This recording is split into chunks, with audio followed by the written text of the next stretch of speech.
Guys, स्वागत है आप सभी का अभ्यास पॉइंट के इस यूट्यूब चैनल पर। डियर स्टूडेंट्स, पिछली क्लास में हम बात कर रहे थे एक टॉपिक ग्रामर का जिसका नाम था सिंथेसिस। और इस टॉपिक में हमने बहुत सारी क्लासेस पहले ले चुके हैं। इसमें हमने हमारा पहला जो पार्ट था सिंपल सेंटेंस का, उसके बारे में हम पहले अध्ययन कर चुके हैं। इसके बाद कल की क्लास में हमने बात की थी सेकंड जो हमारा इसी में सेंटेंस कंपाउंड सेंटेंस, उसके बारे में बात कर रहे थे। और कंपाउंड सेंटेंस हमने बात की थी कि कंपाउंड सेंटेंस जो होते हैं वो हमारे पास कोऑर्डिनेटिंग कंजक्शन के जुड़ने से सेंटेंस जो बनते हैं वो कौन से बनते हैं? कंपाउंड। इसमें हमारे पास कोऑर्डिनेटिंग कंजक्शन की दो कैटेगरीज जो थी, फर्स्ट हमारे पास में कम्युलेटिव और सेकंड जो कैटेगरी थी हमारे पास में एडवर्सेटिव। इन दो कैटेगरी के बारे में हम कल की क्लास में अध्ययन कर चुके हैं। अगर किसी ने वो क्लास नहीं देखी है तो एक बार पहले उस क्लास को ज़रूर देख लेवे, ताकि आगे की जो बातें हैं वो आपको क्लियर हो सके। तो ये दो प्रकार के जो कंजक्शंस है कोऑर्डिनेटिंग कैटेगरी के, दो प्रकार कंजक्शन, कम्युलेटिव जिसमें एक समान पद वाले सेंटेंस आते हैं, और दूसरा जो है एडवर्सेटिव जिसमें एक दूसरे के विपरीत पद वाले सेंटेंस आते हैं। ये हमने कल की क्लास में पढ़ चुके हैं। आज हम बात करते हैं इससे आगे तीसरी जो हमारे पास यहाँ कोऑर्डिनेटिंग कंजक्शंस में जो तीसरी जो कैटेगरी है उसका नाम है हमारे पास अल्टरनेटिव। Alternative coordinating conjunctions.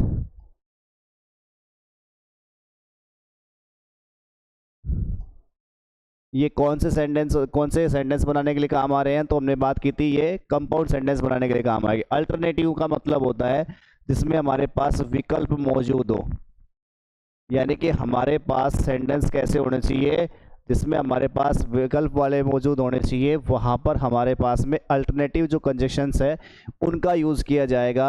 अब अल्टरनेटिव जो कंजक्शंस है वो कौन कौन से होते हैं? तो जिसमें हमारे पास में एक तो आता है आइदर और, एक हमारे पास होता है neither nor,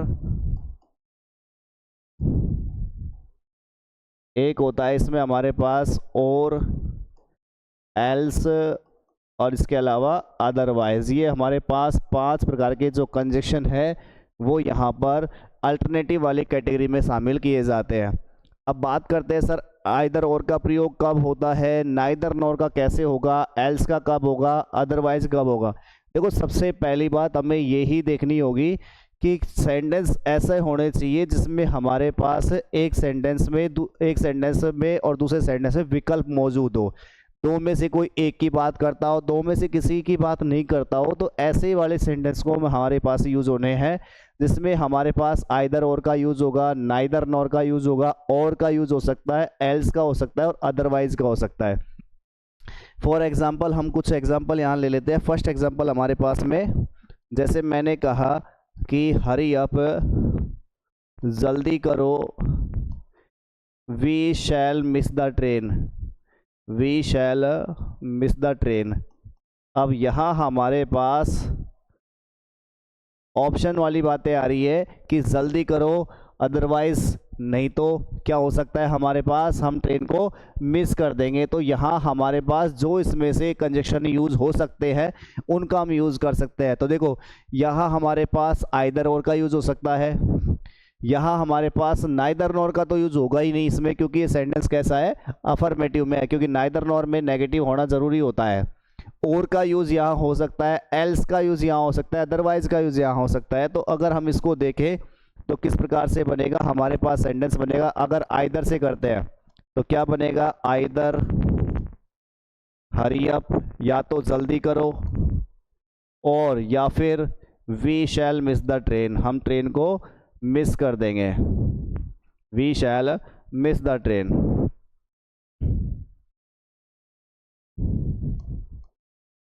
we shall miss the train.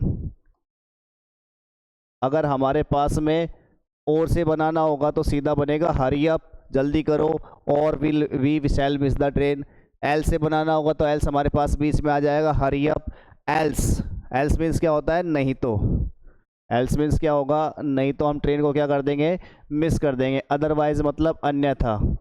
तो इस प्रकार से हमारे पास में ये सभी कंजक्शन जो है वो कहाँ यूज़ किए जाएंगे, मिडिल में यहाँ आ जाएंगे, हरी अप, अदरवाइज अन्यथा, we shall miss the train. ठीक है, कुछ और एग्जाम्पल यहाँ हम लेते हैं। दूसरा, Mohan did not go to Agra, Sohan did not go to Agra.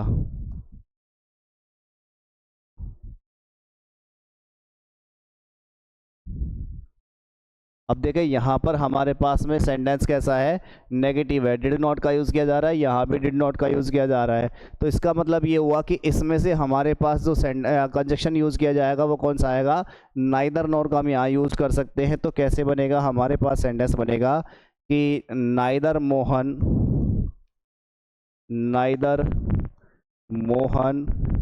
Nor Sohan, neither Mohan nor Sohan, और आगे बढ़ेंगे तो इसमें आ जाएगा डिड नॉट गो है तो हमारे पास नेगेटिव तो यहाँ कट चुका है, तो इसका मतलब हमारे पास आ जाएगा वेंट टू आगरा। सेंटेंस जो बना हमारे पास क्या बन गया, neither Mohan nor Sohan went to Agra. इस प्रकार से हमको सेंटेंस बनाने होंगे। तीसरा सेंटेंस लेते हैं इसमें, कम इन टाइम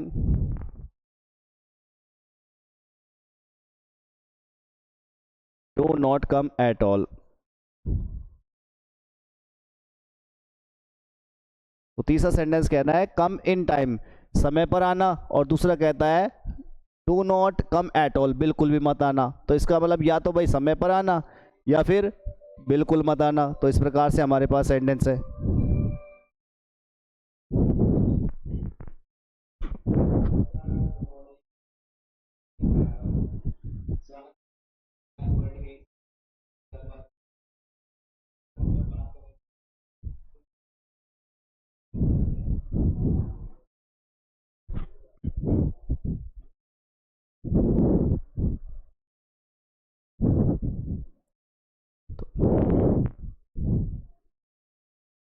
तो क्या सॉल्यूशन निकलेगा, आइदर कम इन टाइम और या फिर do not come at all. इस प्रकार से हमारे पास में जब भी बात की जा रही है विकल्प वाले सेंटेंसों की, एक सेंटेंस दूसरे सेंटेंस का विकल्प मौजूद दिया जाता है, तब ऐसी कंडीशन में हमारे पास अल्टरनेटिव वाली जो कैटेगरी होगी उसके कंजक्शंस का यूज़ किया जाएगा। अब हमारे पास जितने भी कंजक्शन हमने यहाँ यूज़ किए हैं वो सारे अल्टरनेटिव वाली कैटेगरी के हैं। और अल्टरनेटिव में अगर हम बात करें तो इस प्रकार से जो कंजक्शन हम पढ़ रहे हैं वो हमारे चल रहे हैं कोऑर्डिनेटिंग कंजक्शन। अब ये भी क्लियर है, जब हमारे पास कोऑर्डिनेटिंग कंजक्शन यहाँ चल रहे हैं तो इसके बाद में जो सेंटेंस बनेगा वो कौन सा बनेगा, कंपाउंड का। इसका मतलब ये जो सेंटेंस बने हुए हैं ये हमारे पास कंपाउंड सेंटेंस है।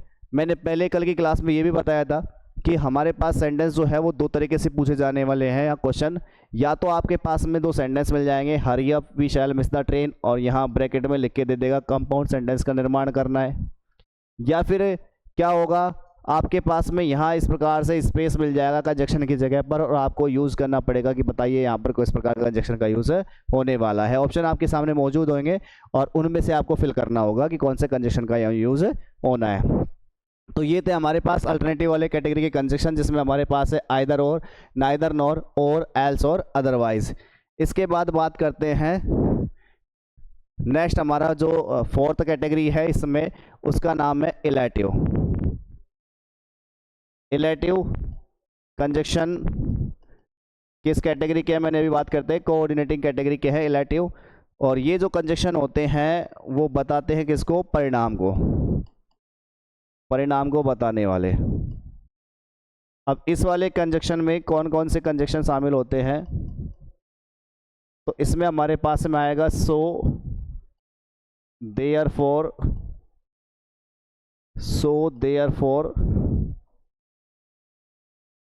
for hence, और एक आएगा इसमें consequently, for, therefore, for, hence और consequently। ये हमारे पास 5 कंजक्शन जो है वो इस कैटेगरी में आते हैं एलआईटी वाले में। अब इसमें सो का मतलब, therefore का मतलब तो इसीलिए होता है, for का मतलब यहाँ क्योंकि ये सेंटेंस के मिडिल में काम करता है, सो देयरफॉर भी सेंटेंस के मिडिल में काम करते हैं, हैंस भी सेंटेंस के मिडिल में काम करता है, कॉन्सिक्वेंटली भी मिडिल में काम करेगा। हैंस मतलब अतएव, अतएव, कॉन्सिक्वेंटली को हिंदी में बोलते हैं परिणाम स्वरूप। तो ये वो कंजक्शन है जो इलेटिव कैटेगरी में आएंगे। अब आप सभी को क्लियर हो जाना चाहिए कि जिस सेंटेंस में आपके पास परिणाम को बताया जाएगा, जिस सेंटेंस में रीज़न और रिजल्ट बताए जाएंगे, एक तरफ रीज़न होगा दूसरी तरफ रिजल्ट होगा, तो वहाँ पर हमारे इस प्रकार के कंजक्शन का यूज़ किया जाता है। अब आपको पता होगा सो और देयरफॉर ये दोनों तो परिणाम को बताने वाले जो सेंटेंस होंगे उनसे पहले यूज़ किया जाएगा। फॉर जो है वो रीज़न को बताने वाले सेंटेंस से पहले यूज़ किया जाएगा, जिसमें रीज़न आएगा वहाँ फॉर का यूज़ हो सकता है। हैंस और कॉन्सिक्वेंटली ये भी परिणाम को बताने वाले जो कंजक्शन होगा उनके यूज़ किया जाता है। जैसे मैं कुछ सेंटेंस लेता हूँ यहाँ से ताकि जो बातें हैं क्लियर हो जाए। जैसे फर्स्ट सेंटेंस है हमारे पास, it is very cold, it is very cold, बहुत ज़्यादा ठंड है। We purchased some new clothes, some new clothes. अब जैसे मैंने फर्स्ट सेंटेंस लिया, इट इज़ वेरी कोल्ड, बहुत ज़्यादा ठंड है, और ठंड ये इतनी है कि उसका परिणाम क्या निकल के आया कि हमने कुछ गर्म नए कपड़े खरीदे। तो we purchase some new warm clothes, warm clothes. तो देखिए इसमें अगर हम इनमें से यूज़ करेंगे तो कैसे यूज़ होगा। तो जैसे कि हमारे पास सो और देयरफॉर का यूज़ करना होगा, तो हाँ यहाँ हमारे पास परिणाम इस वाले सेंटेंस में है, तो हमें यहाँ लगाना होगा इट इज़ वेरी कोल्ड। चाहे आप सो का यूज़ कर लो, चाहे आप देयरफॉर का यूज़ कर लो, चाहे आप यहाँ से हैंस का यूज़ कर सकते हैं। उसके बाद में क्या आ जाएगा आगे, वी। हाँ ये ध्यान रखना है कि यहाँ हमारे पास हैंस और देयरफॉर से पहले कोमा लगेगा। हैंस और देयरफॉर से पहले क्या लगता है, कोमा। इसका ज़रूर ध्यान रखना है आपको। तो इट इज़ वेरी कोल्ड, और यहाँ हमको यूज़ करना है अगर हाउएवर का, सॉरी देयरफॉर का, तो देयरफॉर से पहले किसका यूज़ करना पड़ेगा, कोमा। ठीक है, और हैंस से पहले भी क्या आता है, कोमा आता है। We purchased some new clothes, purchased some new warm clothes.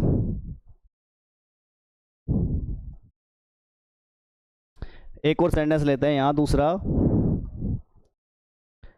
जैसे हमने कहा कि the boy broke the window,